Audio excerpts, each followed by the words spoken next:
Hey guys, welcome है आप सभी का आपके अपने चैनल टेकपोक पे। आज हम बात करने वाले हैं दो वॉचेस की जो कि सिमिलर ही लुक है दोनों का, बट यहाँ पे जो फीचर्स है वो बहुत ही ज्यादा डिफरेंट है। यहाँ पे एक तरफ है बोल्ट फायर बीस्ट और एक तरफ है जेब्रॉनिक्स की 1220CH। देखेंगे दोनों में से कौन सी वॉच बेटर है। क्या आपका बजट में जेबफिट 1220CH ज्यादा बेटर रहेगी या आपको बोल्ट फायर बीस्ट के लिए जाना चाहिए। तो स्टार्ट करते हैं वीडियो को बिना किसी देरी के। चैनल को सब्सक्राइब कर लीजिएगा आप सब। बात करेंगे डिस्प्ले की, तो यहाँ पे बोल्ट फायर बीस्ट में 1.69 इंचेस की डिस्प्ले मिलती है। कलर एचडी डिस्प्ले मिलती है आपको 240x280 पिक्सल्स की, और जेब्रॉनिक्स में आपको 1.5 इंचेस की टीएफटी डिस्प्ले मिलती है 320x240 पिक्सल्स की।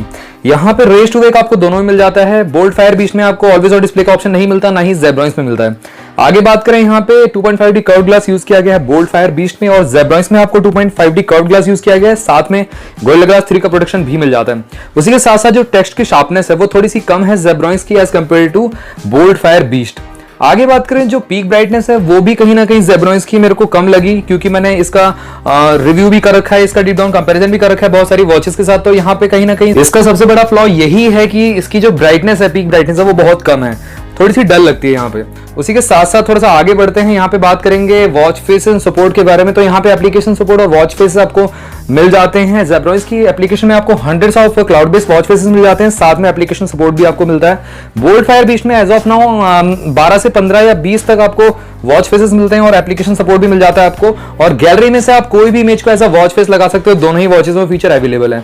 आगे बात करें यहाँ पे फिटनेस एक्टिविटीज और स्पोर्ट्स मोड के बारे में, तो दोनों में ही आपको कहीं ना कहीं अच्छे खासे स्पोर्ट्स मोड मिलते हैं। जैसे कि जेब्रॉनिक्स में आपको 12 स्पोर्ट्स मोड मिलते हैं और बोल्ट फायर बीस्ट में 4 स्पोर्ट्स मोड कम है, जो कि कहीं ना कहीं थोड़ा सा फ्लॉ है। उसी के साथ साथ यहाँ पे दोनों ही वॉचेस IP67 वाटर रेजिस्टेंट है, बट यहाँ पे जो 3 मीटर तक आप सबमर्ज कर सकते हो, ये फीचर आपको दोनों में मिलता है। बट यहाँ पे रनिंग वाटर में आप लेके नहीं जा सकते हो, जैसे कि प्रेशराइज वाटर होता है, वहां पे वॉच खराब हो सकती है। तो यहाँ पे लिमिटेशन है कहीं ना कहीं। IP68 वाटर प्रूफ की रेटिंग नहीं मिली हुई है, वो मिलनी चाहिए थी।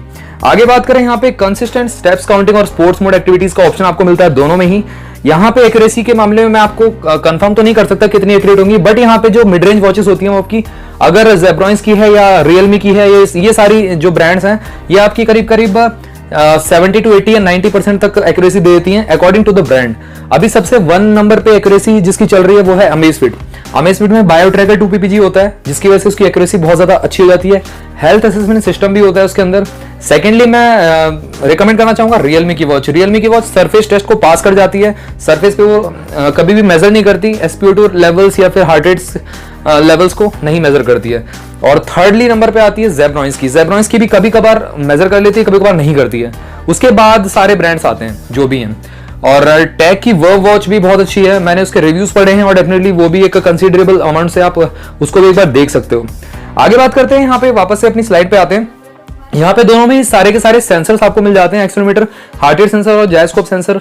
आगे बात करें, यहाँ पे जो एक्स्ट्रा फीचर्स हैं, दोनों में ही स्मार्ट नोटिफिकेशन आपको मिल जाते हैं। Alarm clock, stop watch, countdown timer, weather notification आपको मिल जाते हैं दोनों में ही। साथ में फुल टच डिस्प्ले मिलता है, दोनों का ही स्मूथ है, यहाँ पे कोई स्टटर या लैग देखने को नहीं मिलता है। कॉलर आईडी आपको शो करता है जेब्रॉनिक्स में, और कॉल को म्यूट और रिजेक्ट कर सकते हो, ये फीचर आपको बोल्ट में भी मिल जाता है। उसी के साथ साथ ब्लूटूथ 5.0 का ऑप्शन मिलता है, और भी फीचर्स इसमें हैं दोनों में ही। फाइंड माई वॉच का ऑप्शन मिलता है, म्यूजिक कंट्रोल और कैमरा शटर बटन मिलता है। यहाँ पे सबसे बड़ा फ्लॉ ये है इन दोनों वॉचेस का, जो कि है फाइंड माई फोन का ऑप्शन नहीं मिलता है। तो कहीं ना कहीं कंपनी ये जो बेसिक सा फीचर है वो देना चाहिए, फाइंड माई फोन का ऑप्शन, बट यहाँ पे फाइंड माई वॉच का ऑप्शन मिलता है। आपकी वॉच वाइब्रेट करेगी जब आप एप्लीकेशन में जाके फाइंड माई वॉच का ऑप्शन को टैप करोगे, तो ये फीचर आपको मिलता है। आगे बात करें, एंड्रॉइड या iOS से आप पेयर कर सकते हो। अगर आप एंड्रॉइड यूज कर रहे हो तभी पेयर कर सकते हो वॉच को, अगर आप iOS फोन यूज कर रहे हो तो भी आप पेयर कर सकते हो।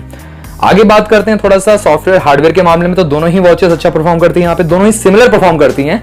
यहाँ पे 64 MB इंटरनल मेमोरी मिलती है, 32 MB ऑफ रैम मिलता है। उसी के साथ साथ यहाँ पे बोल्ट बीस्ट में आपको आई वॉच की तरह मेन्यू मिलता है, साथ में आपको नॉर्मल मेन्यू भी मिलता है। तो ये हनीकॉम वाला मेन्यू, ये अच्छी बात है। यहाँ पे थोड़ा सा रिफ्रेश लुक दिया गया है, और जो कहीं ना कहीं एप्पल वॉच से रिलेट करता है। और इसका जो बटन है वो स्क्रोलेबल है, मतलब वो वर्क करता है, रोटेट करता है। उससे आप वॉलपेपर चेंज कर सकते हो, उससे आप मैसेज को स्क्रॉल कर सकते हो, उससे आप मेन्यू को स्क्रॉल कर सकते हो, बहुत सारी चीजें कर सकते हो। सारी के सारे जो मेन्यूज में वो काम आता है बटन। आगे बात करें जेब्रॉनिक्स में, आपको जेब्रॉनिक्स का खुद का यूआई मिलता है, वो भी स्मूथ है। यहाँ पे दोनों में ही स्मूथ मिलता है आपको। साथ में यहाँ पे सिंगल बटन आपको मिलती है, दोनों ही फ्लश्ड हैं। तो यहाँ पे क्या है कि एक्टिविटी करते टाइम आपका दबेगी नहीं बटन, तो ये प्लस पॉइंट है दोनों ही वॉचेस में। और जितने भी गेस्चर्स हैं, अप डाउन लेफ्ट राइट, सारे के सारे गेस्चर्स आप यूज कर सकते हो दोनों ही वॉचेस में। बात करते हैं बैटरी बैकअप और चार्जिंग टाइम के बारे में, तो यहाँ पे दोनों ही वॉचेस 2 घंटे में फुल चार्ज हो जाती हैं। 15 to 30 डेज का स्टैंड बाय टाइम आपको दे देती है, जैसे कि बोल्ट बीस्ट आपको 15 दिन का स्टैंड बाय टाइम देती है और जेब्रॉनिक्स आपको 30 days of stand by time देती है। यहाँ पे बैटरी कैपेसिटी की बात करें तो 200 mAh आपको जेब्रॉनिक्स में मिलती है ली आयन पॉलीमर बैटरी, और 220 mAh आपको दिया गया है बोल्ट फायर बीस्ट में। यहाँ पे 8 डेज का रन टाइम क्लेम करती है on the paper bolt beast, और जेब्रॉनिक्स आपकी 7 डेज का रन टाइम क्लेम करती है। यहाँ पे चार्जिंग टाइप दोनों का डिफरेंट है, जेब्रॉनिक्स का आपको डॉक चार्जिंग का सपोर्ट मिलता है और बोल्ट बीस्ट में आपको मैग्नेटिक चार्जिंग का सपोर्ट मिलता है। बात करें एक्चुअली प्रैक्टिकल वे में कितना यूजेज आप कर सकते हो, तो बोल्ट बीस्ट में 6 दिन तक चल जाएगा विदाउट नोटिफिकेशन। आप ब्लूटूथ को ऑफ कर दो, मतलब सिर्फ आप टाइम देख रहे हो और अपनी एक्टिविटीज को ट्रैक कर रहे हो, फिटनेस एक्टिविटीज को, दैट्स इट। उसी के साथ साथ यहाँ पे अगर जेब्रॉनिक्स की बात करें तो 5 दिन तक चल जाएगी अगर आप ब्लूटूथ ऑफ कर दो। बट अगर आप सारे के सारे नोटिफिकेशन ऑन रख रहे हो, 24/7 आप अपनी हार्ट रेट को स्कैन कर रहे हो और सारे के सारे जो सोशल मीडिया के मैसेजेस आप पढ़ रहे हो वॉच में, तो आपका कम से कम 3 से 4 दिन चल जाएगी बोल्ट बीस्ट, और जेब्रॉनिक्स आपकी 3 से 3.5 दिन तक रन कर जाएगी, जो कि मैंने प्रैक्टिकल अपने वॉच में एज्यूम किया है, अपने वॉच में मैंने यूज करके मैंने देखा है प्रैक्टिकल वे में, तब मैं बता रहा हूँ। आगे बात करते हैं यहाँ पे मेन फीचर्स के बारे में। तो यहाँ पे हार्ट रेट स्कैनिंग आपको दोनों में मिल जाती है और SpO2 लेवल्स आप चेक कर सकते हो दोनों में, BP लेवल्स को भी आप चेक कर सकते हो। बट यहाँ पे थोड़ा सा इशू था, बोल्ट बीस्ट की जो वॉच थी वो सरफेस टेस्ट को पास नहीं कर पा रही थी। May be in future updates bolt he resolve कर दे, तो इसके ऊपर बोल्ट को काम करना पड़ेगा। बात करें स्लीप ट्रैकिंग आपको दोनों में मिलता है, कैलोरी बर्न स्टेप ट्रैकिंग दोनों में मिल जाता है, सेडेंटरी रिमाइंडर आपको दोनों में मिल जाता है। उसी के साथ साथ ब्रीथ रिलैक्स का मोड भी आपको दोनों में मिल जाता है। यहाँ पे फीमेल हेल्थ ट्रैकिंग का ऑप्शन एक्स्ट्रा एडेड दिया गया है जेब्रॉनिक्स में, जो कि बोल्ट बीस्ट में मिसिंग है। आगे बात करें यहाँ पे स्ट्रैप की क्वालिटी और बिल्ड मटेरियल के बारे में, तो यहाँ पे बोल्ट बीस्ट में आपको 47 ग्राम्स का मिल जाता है और जेब्रॉनिक्स आपको 43 ग्राम्स की मिलती है, तो 5 ग्राम्स का यहाँ पे अंतर है। बट यहाँ पे बिल्ड क्वालिटी दोनों की अमेजिंग है, कोई इशू नहीं है। यहाँ पे 20 mm strap size bolt beast में यूज किया गया और जेब्रॉनिक्स में आपका 22 mm स्ट्रैप साइज यूज किया गया, तो आफ्टर मार्केट का भी यूज कर सकते हो या आप थर्ड पार्टी Amazon से बाय कर सकते हो। कोई भी स्ट्रैप आपको अगर लेदर का भी लगाना है तो भी आप लगा सकते हो। आगे बात करते हैं यहाँ पे सिलिकॉन स्ट्रैप आपको मिलता है दोनों ही वॉचेस में, तो यहाँ पे स्किन फ्रेंडली मटेरियल का यूज किया गया है, यहाँ पे रैशेस नहीं पड़ने वाले आपके हाथों में। मेरे स्किन के हिसाब से मैं आपको बता रहा हूँ कि सबसे बेस्ट मेरे को लगा सिलिकॉन मटेरियल स्ट्रैप जो होता है, उससे कभी भी रैशेस नहीं पड़ते। अब आपकी स्किन हर एक पर्सन की स्किन अलग होती है, तो मे बी क्या पता एलर्जी हो सकती है, बट मेरे को ये पसंद आते हैं। कई लोगों को TPU स्ट्रैप ज्यादा पसंद आते हैं, तो अपने अपने प्रेफरेंस पे डिपेंड करता है। आगे बात करें वॉच डायल मेन जो होता है बिल्ड क्वालिटी, उसके बारे में बात करते हैं। जिंक अलॉय के बनी है बोल्ट बीस्ट की और जेब्रॉनिक्स में भी जिंक अलॉय का यूज किया गया है, और जो बेस है वो जेब्रॉनिक्स का ग्लास्टिक का है, जो कि आजकल फोन्स में आ रहा है। पीछे का साइड का जो बैक होता है ग्लास्टिक मटेरियल का, उस तरीके से आपको मिलता है। बोल्ट बीस्ट में आपको पॉलीकार्बोनेट का बैक मिलता है, तो यहाँ पे बिल्ड क्वालिटी दोनों की 10 on 10 है, यहाँ पे कोई भी डिफरेंस नहीं है। और अगर आपको कोई वॉच बाय करनी है तो Amazon से जाके आप बाय कर सकते हो। एज ऑफ नाउ दोनों ही वॉचेस अवेलेबल है Amazon पे। और साथ में यहाँ पे जो प्राइस है बोल्ट बीस्ट का आपको 3800 रुपए, अभी 4000 रुपीज हो चुका है, थोड़ा सा सस्ती थी जब लॉन्च हुई थी। और जेब्रॉनिक्स कभी करीब 2700 रुपए में मिल रही है, कभी कभार 2400-2300 रुपए में हो जाती है। बट अगर आप मेरी दी हुई लिंक से आप बाय करोगे डिस्क्रिप्शन से, तो आपको मे बी ये जेब्रॉनिक्स की वॉच 2300 रुपए में मिल जाएगी, 2200 में मिल जाएगी। बोल्ट बीस्ट की आपको करीब 3400 में मिल जाएगी, तो आप जाके डायरेक्टली बाय कर सकते हो, देख सकते हो अपने हिसाब से।